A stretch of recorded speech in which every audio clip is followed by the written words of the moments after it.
ओम श्री गणेशाय नमः। ओम नमः शिवाय। ओम श्री शिवाय नमस्तुभ्यम।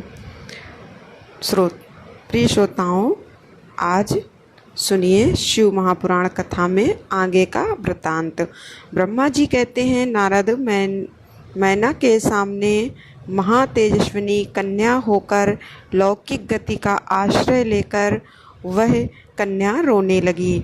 उसका मनोहर रुदन सुनकर घर की सारी स्त्रियां प्रसन्नता से खिल उठी और बड़ी तेजी से प्रसन्नता पूर्वक वहां आ पहुंची।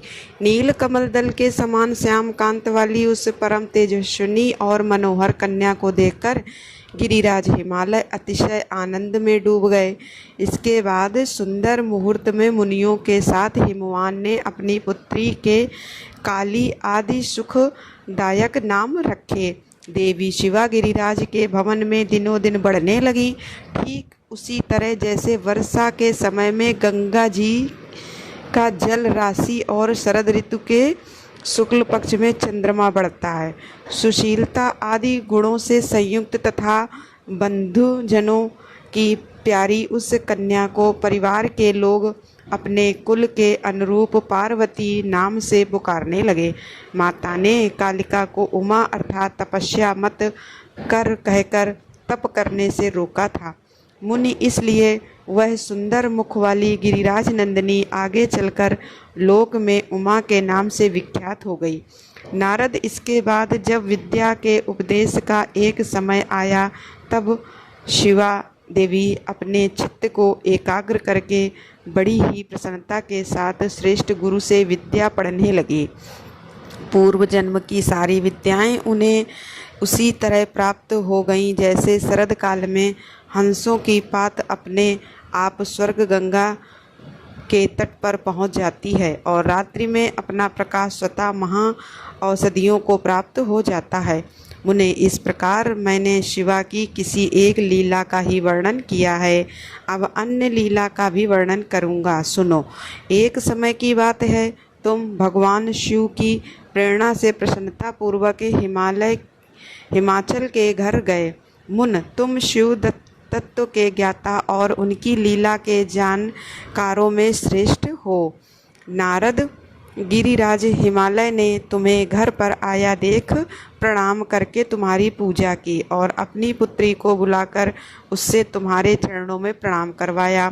फिर स्वयं ही तुम्हें नमस्कार करके हिमाचल ने अपने सौभाग्य की सराहना की और अत्यंत मस्तक झुका हाथ जोड़कर तुमसे कहा।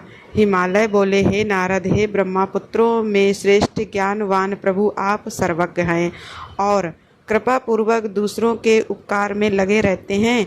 मेरी पुत्री की जन्म कुंडली में जो भी गुण दोष हों कृपा करके बताइए। मेरी बेटी किसकी सौभाग्यवती प्रिय पत्नी होगी? ब्रह्मा जी कहते हैं, मुनि श्रेष्ठ, तुम तो बातचीत में कुशल और कौतुकी हो ही। गिरिराज हिमालय के ऐसा कहने पर तुमने कालिका का हाथ देखा और उनके संपूर्ण अंगों पर विशेष रूप से दृष्टिपात करके हिमालय से इस प्रकार कहना आरंभ किया। शैलराज और मैना, आपकी यह पुत्री चंद्रमा की आदि कला के समान बड़ी है। समस्त शुभ लक्षण इसके अंगों की शोभा बढ़ाते हैं। यह अपने पति के लिए अत्यंत सुखदायिनी होगी और माता पिता की भी कीर्ति बढ़ाएगी। संसार की समस्त नारियों में यह परम साध्वी और स्वजनों को सदा महान आनंद देने वाली होगी। गिरिराज, तुम्हारी पुत्री के हाथ में सब उत्तम लक्षण ही विद्यमान हैं। केवल एक रेखा विलक्षण है, उसका भी यथार्थ फल सुनो। इसे ऐसा पति प्राप्त होगा जो योगी, नंग दड़ंग रहने वाला, निर्गुण और निष्काम होगा। इसके ना माता होगी न पिता। उसे मान शान का भी कोई ख्याल नहीं रहेगा और वह सदा अमंगल वेश धारण करेगा। ब्रह्मा जी कहते हैं, नारद, अब तो तुम्हारी इस बात को सुनकर मैं सत्य मानकर मैना और हिमाचल दोनों पति पत्नी बहुत दुखी हो गए। परंतु जगदम्बा शिवा तुम्हारे ऐसे वचनों को सुनकर और और लक्षणों द्वारा उस भावी पति को शिव मानकर मन ही मन हर्ष से खिल उठी। नारद जी की बात कभी झूठी नहीं हो सकती। यह सोचकर शिवा भगवान शिव के युगल चरणों में संपूर्ण हृदय से अत्यंत स्नेह करने लगी। नारद, उस समय मन ही मन दुखी होकर हिमवान ने तुमने कहा, मुने उस रेखा का फल सुनकर मुझे तो बड़ा दुख हुआ है। मैं अपनी पुत्री को उसे बचाने के लिए क्या उपाय करूं? कृपा बताओ। मैंने तुम महान कौतुक करने वाले और वार्तालाप विशारद हो। हिमवान की बात सुनकर अपने मंगलकारी वचनों द्वारा उनकी प्रसन्नता को बढ़ाते हुए तुमने इस प्रकार कहा कि गिरिराज, तुम स्नेहपूर्वक अब मेरी बात सुनो। मेरी बात सच्ची है, वह झूठ तो नहीं होगी। हाथ की रेखा ब्रह्मा जी की लिपि है, निश्चय ही वह मिथ्या हो ही नहीं सकती। अतः शैल प्रवर इस कन्या को वैसा ही पति मिलेगा, इसमें भी संशय नहीं। परंतु इस रेखा के कुफल से बचने के लिए एक उपाय भी है, उसे प्रेम पूर्वक सुनो। उसे करने से तुम्हें सुख मिलेगा। मैंने जैसे वर का निरूपण किया है वैसे ही भगवान शंकर हैं। वे सर्वसमर्थ हैं और लीला के लिए अनेक रूप धारण करते रहते हैं। उनमें समस्त कुलक्षण सद्गुणों के समान हो जाएंगे। समर्थ पुरुष में कोई दोष भी हो तो वह उसे दुख नहीं देता। पार्वती भगवान शंकर की ही प्यारी पत्नी होंगी। वह सदा रुद्रदेव के अनुकूल रहेंगी, क्योंकि यह महासाध्वी और उत्तम व्रत का पालन करने वाली तथा माता पिता के सुख को बढ़ाने वाली हैं। ये तपस्या करके भगवान शिव के मन को अपने वश में कर लेंगी और वे भगवान भी इसके सिवा किसी दूसरी स्त्री से विवाह नहीं करेंगे। इन दोनों का प्रेम एक दूसरे के अनुरूप है। वैसा उच्च कोटि का प्रेम न तो किसी का हुआ है और न ही इस समय है और न आगे होगा। गिरिश्रेष्ठ, इन्हें देवताओं के कार्य करने हैं। उनके जो काम नष्ट प्राय हो गए हैं उन सबका इनके द्वारा उद्जीवन या उद्धार होगा। अद्रिराज, आपकी कन्या को पाकर ही भगवान हर अर्धनारीश्वर होंगे। इन दोनों का पुनः हर्षपूर्वक मिलन होगा। आपकी यह पुत्री अपनी तपस्या के प्रभाव से सर्वेश्वर महेश्वर को संतुष्ट करके उनके शरीर के आधे भाग को अपने अधिकार में कर लेगी, उनका अर्धांग बन जाएगी। तुम्हें अपनी यह कन्या भगवान शंकर के सिवा दूसरे किसी को नहीं देनी चाहिए। यह देवताओं का गुप्त रहस्य है और इसे कभी प्रकाशित भी नहीं करना चाहिए। तभी माला ने कहा, ज्ञानी मुनि नारद, मैं आपको एक बात बता रहा हूँ, उसे प्रेम पूर्वक सुनिए और आनंद का अनुभव कीजिए। सुना जाता है कि महादेव जी जब सब प्रकार की आसक्तियों को त्याग करके अपने मन को संयम में रखते हुए नित्य तपस्या करते हैं। देवताओं की भी दृष्टि में भी नहीं आते। देवर्षि ध्यान मार्ग में स्थित हुए वे भगवान शंभु पर ब्रह्मा में लगाए हुए अपने मन को ऐसे हटाएंगे, ध्यान छोड़कर विवाह करने को कैसे तत्पर होंगे? इस विषय में मुझे तो महान संदेह है। और विशेषता यह बात भी सुनने में आती है कि भगवान हर ने पूर्व काल में सती के समक्ष एक प्रतिज्ञा की थी। उन्होंने कहा था, दक्ष, हमारी प्यारी सती, मैं तुम्हारे सिवा दूसरी किसी स्त्री को कभी अपनी पत्नी बनाने के लिए वर्ण नहीं करूँगा और ना ही ग्रहण करूँगा। यह मैं तब तुमसे सत्य कहता हूँ। इस प्रकार सती के साथ उन्होंने पहले ही प्रतिज्ञा कर ली है। अब सती के योगिनी में भस्म हो जाने पर वे दूसरी किसी स्त्री को कैसे ग्रहण करेंगे? यह सुनकर तुमने अर्थात नारद ने कहा, महामते गिरिराज, इस विषय में तुम्हें चिंता नहीं करनी चाहिए, क्योंकि तुम्हारी यह पुत्री काली ही पूर्व काल में दक्ष कन्या सती हुई थी। उस समय इन्हीं का सदा सर्व मंगलदाय सती नाम था। वे सती दक्ष कन्या होकर रुद्र की प्यारी पत्नी हुई और उन्होंने पिता के यज्ञ में अनादर पाकर तथा भगवान शंकर का भी अपमान हुआ देख क्रोध पूर्वक अपने शरीर को त्याग दिया था। वे ही सती फिर तुम्हारे घर में उत्पन्न हुई हैं। तुम्हारी पुत्री साक्षात जगदम्बा शिवा है। यह पार्वती भगवान हर की पत्नी होगी और इसमें कोई संशय नहीं। तुम्हारे मुख से यह बात सुनकर हिमवान अपनी पत्नी और पुत्र के साथ तत्काल संदेह रहित हो गए। इसके पश्चात तुम उसी क्षण प्रसन्नता पूर्वक स्वर्गलोक को चले गए और गिरिराज हिमवान भी मन मनोहर आनंद से युक्त हो अपने सर्व संपत्तिशाली भवन में प्रवेश कर गए। ब्रह्मा जी कहते हैं, नारद, जब तुम स्वर्गलोक को चले गए तब से कुछ समय और व्यतीत हो जाने पर एक दिन मैना ने हिमवान के निकट जाकर उन्हें प्रणाम किया। फिर खड़ी होकर वे गिरी कामनी मैना अपने पति से विनय पूर्वक बोली। मैना ने कहा, प्राणनाथ, उस दिन नारद मुनि ने जो बात कही थी उसको स्त्री स्वभाव के कारण मैंने अच्छी तरह नहीं समझा। मेरी तो यह प्रार्थना है कि आप कन्या का विवाह किसी सुंदर वर के साथ कर दीजिए। वह विवाह सर्वथा अपूर्व सुख देने वाला होगा। गिरिजा का वर शुभ लक्षणों से संपन्न और कुलीन होना चाहिए। मेरी बेटी मुझे प्राणों से भी अधिक प्रिय है। वह उत्तम वर पाकर जिस प्रकार भी प्रसन्न और सुखी हो सके वैसा कीजिए। आपको मेरा नमस्कार है। ऐसा कहकर मैना अपने पति के चरणों पर गिर पड़ी। उस समय उनके मुख पर आंसुओं की धारा बह रही थी। प्राज्ञ शिरोमणि हिमवान ने उन्हें उठाया और यथावत समझाना आरंभ किया कि देवी, मैं यथार्थ और तत्व की बात बताता हूँ, सुनो। भ्रम छोड़ो। मुनि की बात कभी झूठी नहीं हो सकती। यदि बेटी पर तुम्हें स्नेह है तो उसे सादर शिक्षा दो कि वह भक्तिपूर्वक सुस्थिर चित्त से भगवान शंकर के लिए तप करे। मैनके, अगर भगवान शिव प्रसन्न होकर काली का पानी ग्रहण कर लेते हैं तब तो सब शुभ ही शुभ होगा। नारद जी का बताया हुआ अमंगल या अशुभ नष्ट हो जाएगा। शिव जी के समीप सारे अमंगल सदा मंगल रूप हो जाते हैं। इसलिए तुम पुत्री को शिव की प्राप्ति के लिए तपस्या करने की शीघ्र शिक्षा दो। ब्रह्मा जी कहते हैं, नारद, हेमवान की यह बात सुनकर मैना को बड़ी प्रसन्नता हुई। वे तपस्या में रुचि उत्पन्न करने के लिए पुत्री को उपदेश देने के निमित्त उसके पास गए, परंतु बेटी के सुकुमार अंग पर नजर डाल के मैना के मन में बड़ी व्यथा हुई और उनके दोनों नेत्रों में तुरंत आंसू भर आए। फिर तो गिरी प्रिया मैना में अपनी पुत्री को उपदेश देने की शक्ति ही नहीं रह गई।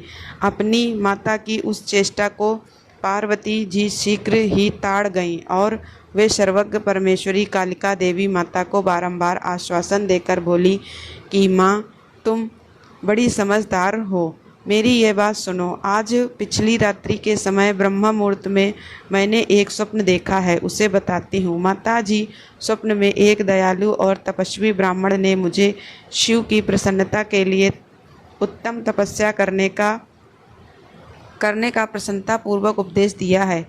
नारद, अब तो यह सुनकर मेनका ने तुरंत अपने पति को बुलाया और पुत्री को देखे हुए स्वप्न को पूर्णता कह सुनाया। मेनका के मुख से पुत्री के स्वप्न को सुनकर गिरिराज हिमालय बड़े प्रसन्न हुए और अपनी प्रिय पत्नी को समझाते हुए बोले। गिरिराज ने कहा, प्रिय, पिछली रात में मैंने भी एक स्वप्न देखा है।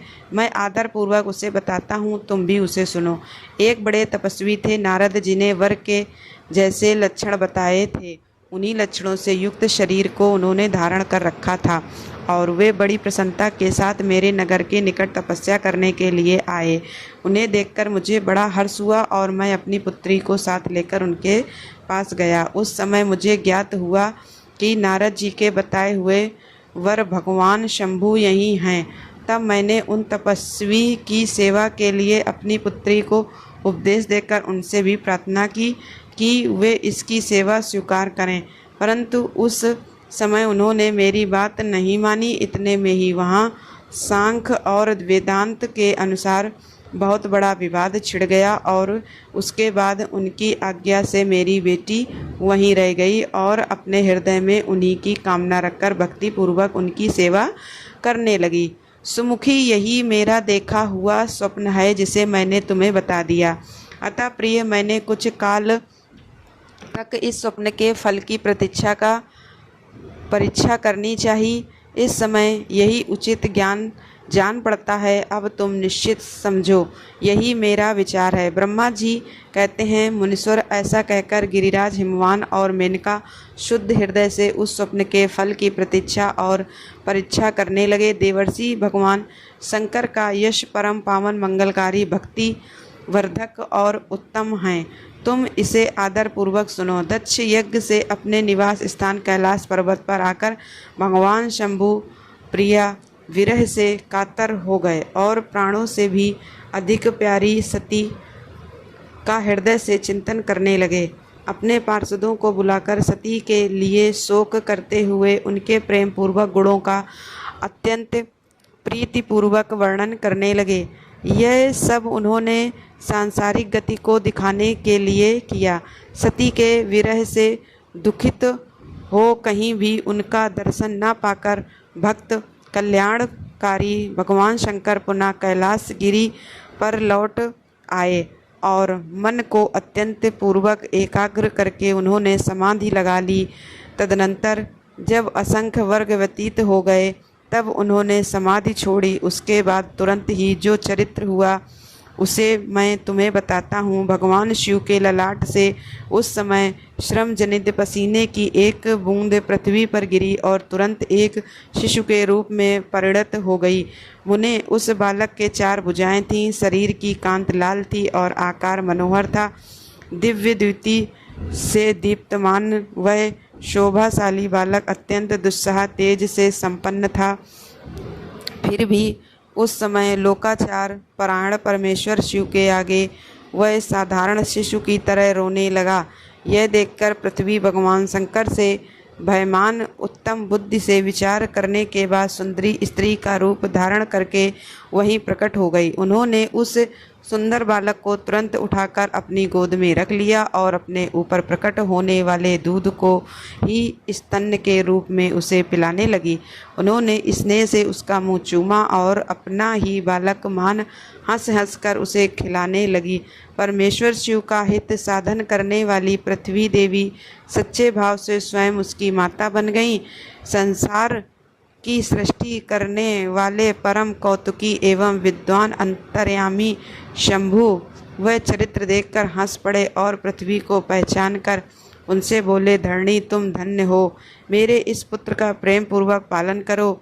यह श्रेष्ठ शिशु मुझ महा तेजस्वी शंभु के श्रमजल अर्थात पसीने से तुम्हारे ही ऊपर उत्पन्न हुआ है। वसुधे, यह प्रियकारी बालक यद्यपि मेरे पसीने से प्रकट हुआ है, फिर भी तुम्हारे नाम से तुम्हारे ही पुत्र के रूप में इसकी ख्याति होगी। यह सदा त्रिविध तापों से रहित होगा, अत्यंत गुणवान और भूमि देने वाला होगा। यह मुझे भी सुख प्रदान करेगा। तुम इसे अपनी रुचि के अनुसार ग्रहण करो। ब्रह्मा जी कहते हैं, नारद, ऐसा कहकर भगवान शिव चुप हो गए। उनके हृदय से विरह का प्रभाव कुछ कम हो गया। उनमें विरह क्या था, वे लोकाचार का पालन कर रहे थे। वास्तव में सत्य पुरुषों के प्रिय श्री रुद्रदेव निर्विकार परमात्मा ही हैं। शिव जी की उपर्युक्त आज्ञा को शिरोधार्य करके पुत्र सहित पृथ्वी देवी शीघ्र ही अपने स्थान को चली गईं और उन्हें बड़ा सुख मिला। वह बालक भम नाम से प्रसिद्ध हो युवा होने पर तुरंत काशी चला गया और वहाँ उसने दीर्घ काल तक भगवान शंकर की सेवा की। विश्वनाथ जी की कृपा से ग्रह की पदवी पाकर वे भूमि पाकर शीघ्र ही श्रेष्ठ एवं दिव्योक में चले गए, जो शुक्रोक से परी है। ब्रह्मा जी कहते हैं, नारद, हिमवान की पुत्री लोक पूजित शक्ति स्वरूपा पार्वती फिर हिमालय के घर में रहकर बढ़ने लगी। जब उनकी अवस्था 8 वर्ष की हो गई तब सती के विरह से कातर हुए शंभु को उनके जन्म का समाचार मिला। नारद उस अद्भुत बालिका पार्वती को हृदय में रखकर वे मन ही मन बड़े आनंद का अनुभव करने लगे। इसी बीच में लौकिक गति का आश्रय ले शंभु ने अपने मन को एकाग्र करने के लिए तप करने का विचार किया। भगवान हर के ध्यान परायण होने पर नंदी, भृंगी आदि कुछ अन्य पार्षदगण भी ध्यान में तत्पर हो गए।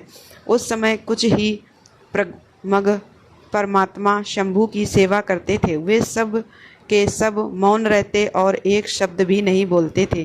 कुछ द्वारपाल हो गए थे। इसी समय गिरिराज हिमवान उस औषध बहुल शिखर पर भगवान शंकर का शुभागमन सुनकर उनके प्रति आदर की भावना में वहां आए।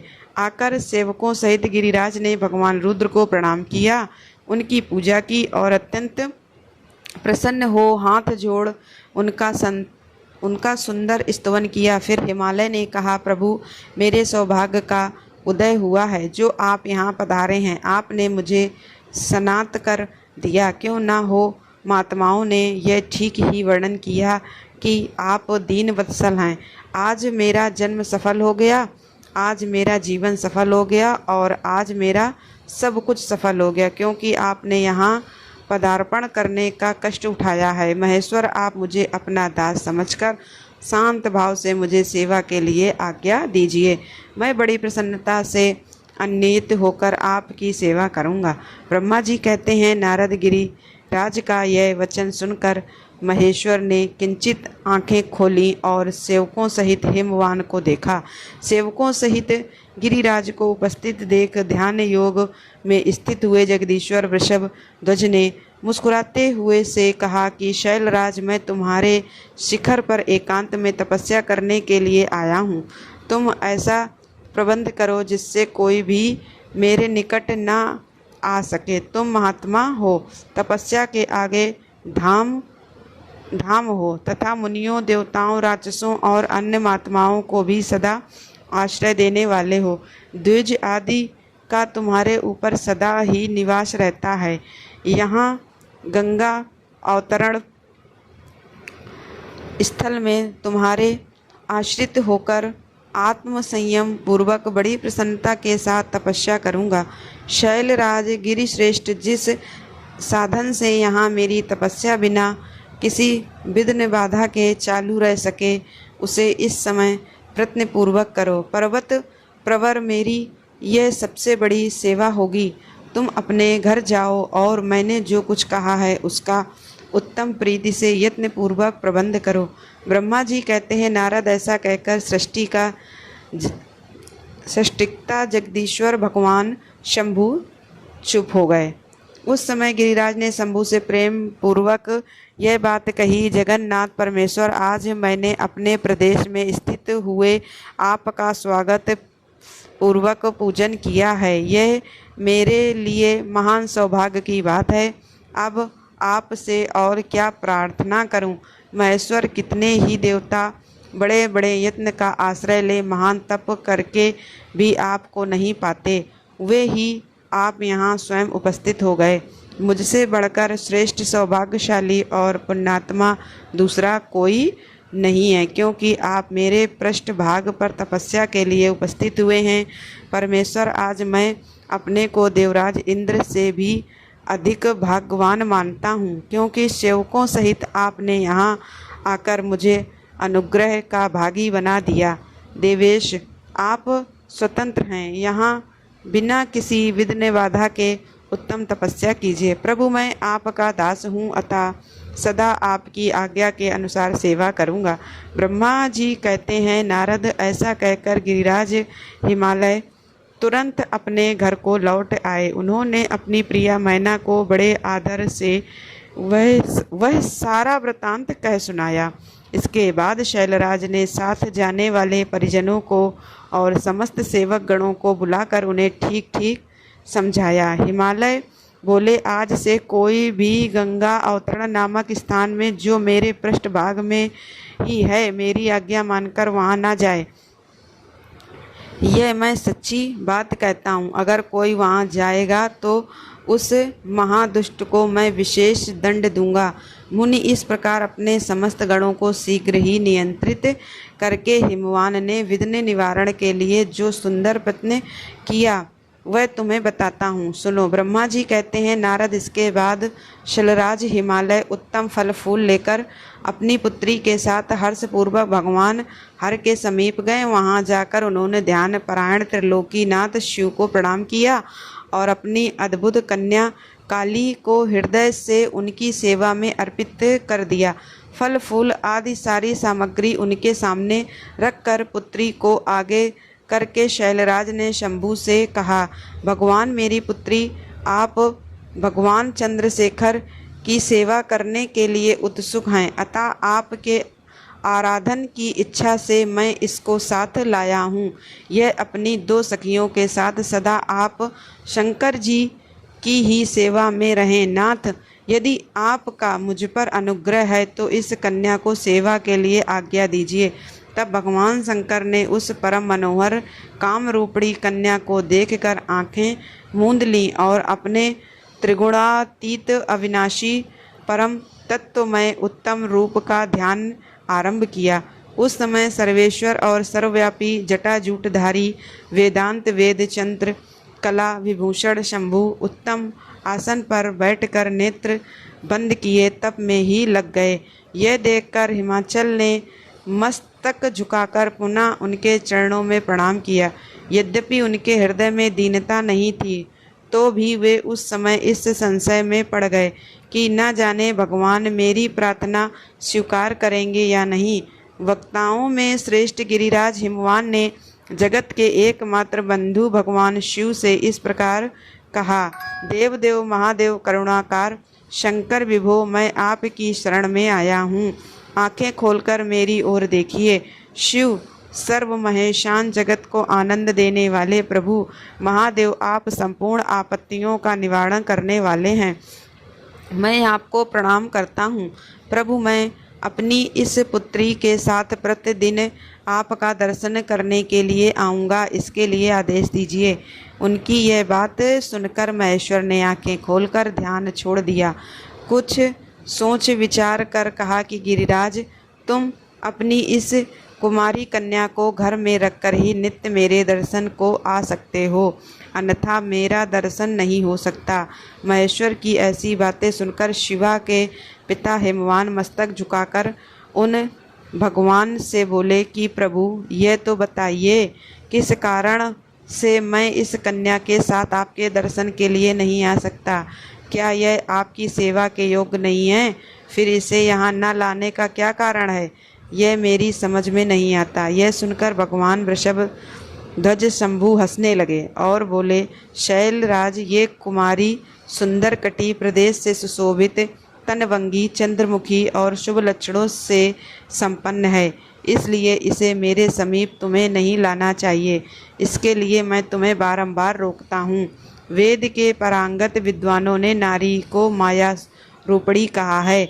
विशेषत युवती स्त्री तो तपस्वी जनों के तप में विघ्न डालने वाली होती है। गिरि श्रेष्ठ, मैं तपस्वी योगी और सदा माया से निलिप्त रहने वाला हूँ। मुझे युवती स्त्री से भला क्या प्रयोजन?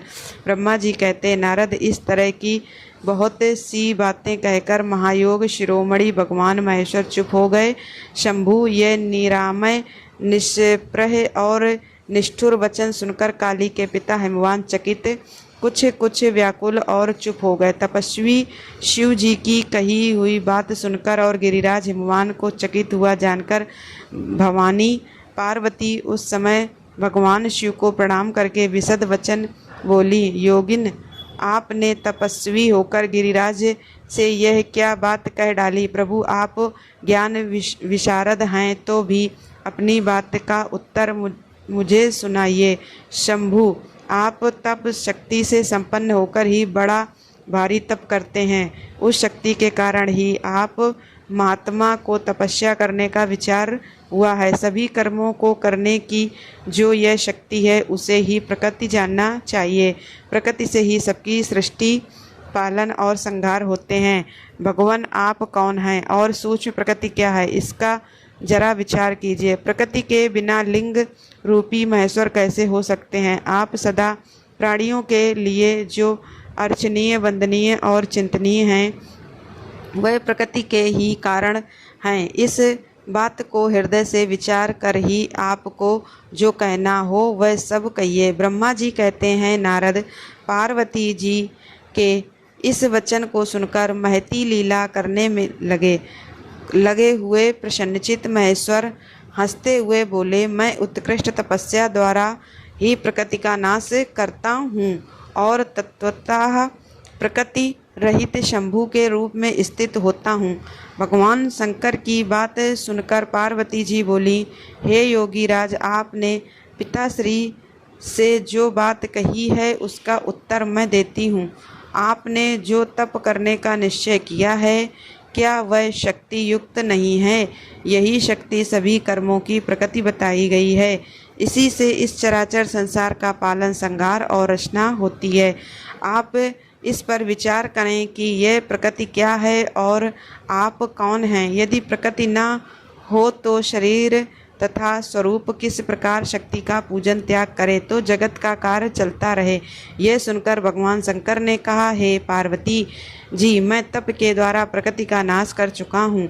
अब मैं तत्व में रूप में स्थित हूँ। यह सुनकर पार्वती जी हंसकर बोली, हे युगीराज, आप कैसी बातें कर रहे हैं? थोड़ा सोच कर बताएं। यदि आपने प्रकृति का नाश कर दिया है तो आप किस प्रकार विद्यमान हैं और संसार के सभी कार्य कैसे हो रहे हैं? क्या आप प्रकृति के तत्व को नहीं पहचान पा रहे? आप पुरुष हैं और मैं प्रकृति हूँ। आप मेरी कृपा पर ही सगुण होकर निष्ठावत हो, नहीं तो आप किसी भी कार्य को करने में समर्थ नहीं हो सकते। यह सुनकर शिव जी बोले, हे हिमाचल कन्या, यदि मैं माया रहित परमेश्वर हूँ तो तुम श्रद्धापूर्वक मेरी सेवा में तत्पर हो जाओ। हम तप करने की इच्छा रखते हैं। तुम्हारी यह कन्या चाहे तो प्रतिदिन हमारे दर्शन करने आ सकती है।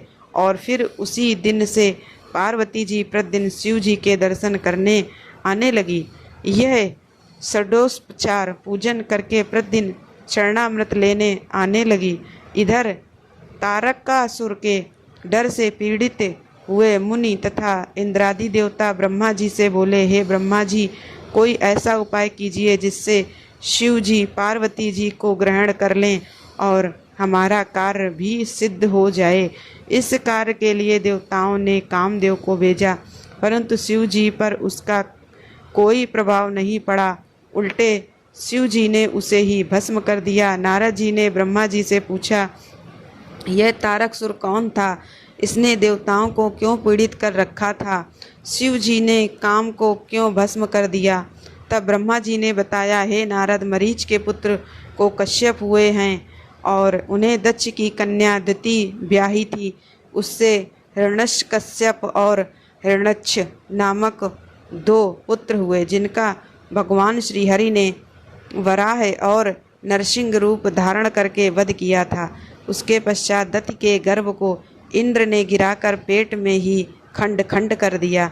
इससे उसके 49 पुत्र हुए जो मरुत गण कहलाए और वे स्वर्ग को चले गए।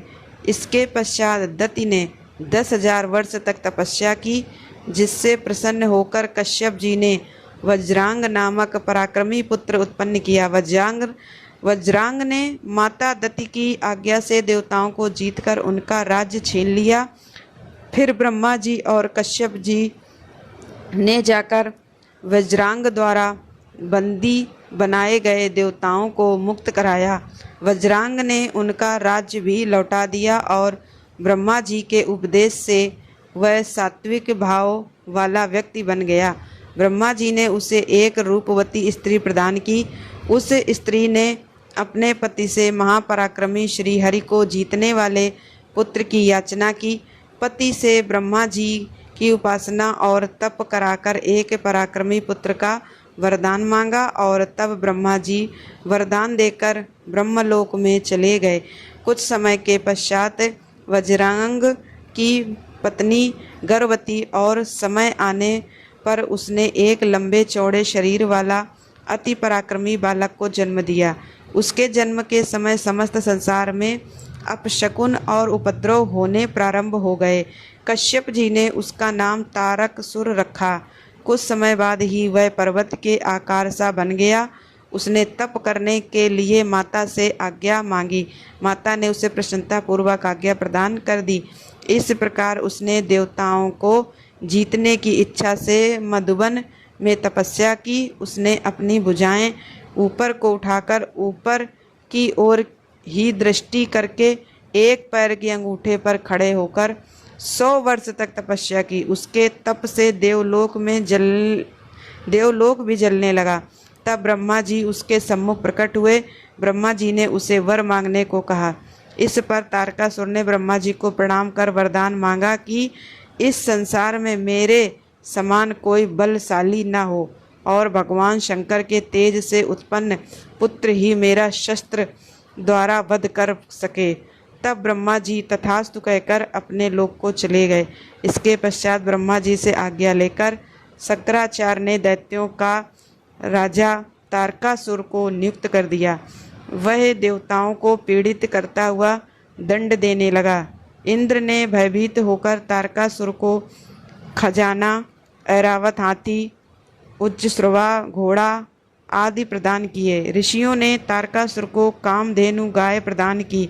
उसने पृथ्वी पर घूम घूम कर संसार की समस्त उत्तम वस्तुओं पर अपना अधिकार कर लिया और वह देवताओं तथा इंद्र और पितरों का भाग भी लेने लगा तथा इंद्रासन पर विराजमान हो गया। उसने देवताओं को स्वर्ग से निकालकर स्वर्ग पर भी अपना अधिकार करके वहाँ दैत्यों को बसा दिया। प्रिय भक्तजनों, शिव महापुराण कथा में आज बस इतना ही।